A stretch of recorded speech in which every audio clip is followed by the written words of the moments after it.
엔진 소음이라고 그러면 엔진 전체 소음이잖아요. 네. 근데 이거를 나눠야 돼요. 이제 위에 쪽에서 나는 소음이 있고 그 밑에 쪽에서 나는 소음이 있겠죠. 유압 태핏이나 이 밸브 캠축 이쪽에서 나는 소리는 첨가제를 넣으면은 확실하게 줄어드는 첨가제가 있어요. 밸런스 불량으로 나는 소음 같은 경우는 압축이 약간씩 차이가 나는데 그 정도 첨가제를 넣으면은 이 밸런스가 어느 정도 일시적으로 보정이 되거든요.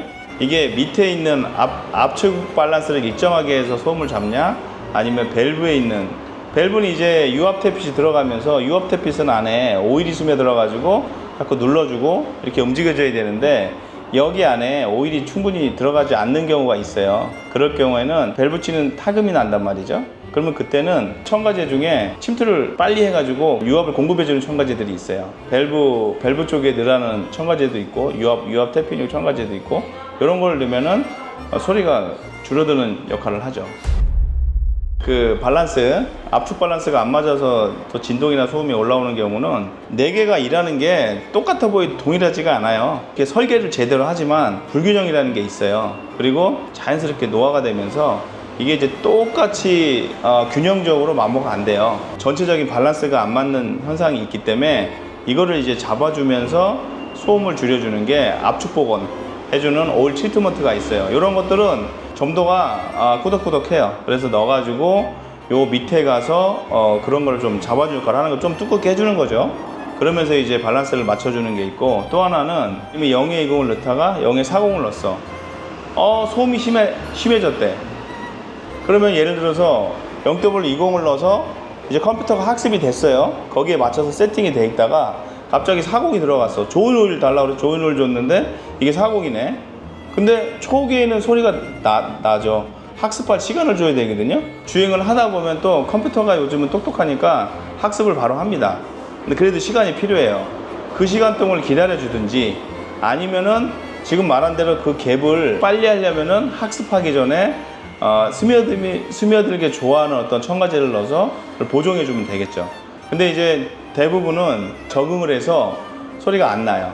근데 그걸 이제 이거는 오일이 나쁘다 뭐 이런 얘기는 점도 쓰던 거와 차이가 많이 나는 거야. 그러니까 이제 0.3을 쓰다가 0.1을 쓴다 이렇게 한 단계씩 건너간 거는 이게 좀 덜해요.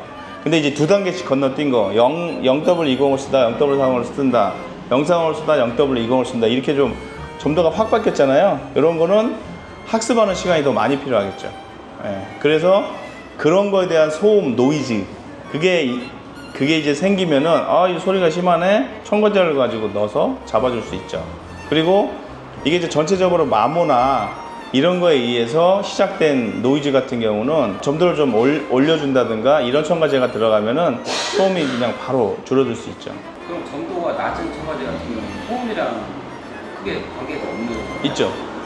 점도가 낮을수록 설계를 거기에 맞춰서 한 차가 있는데 점도가 낮은 오일들이 수명이 짧아요. 그러면은 사람들은 근데 난 10,000km에 갈아요.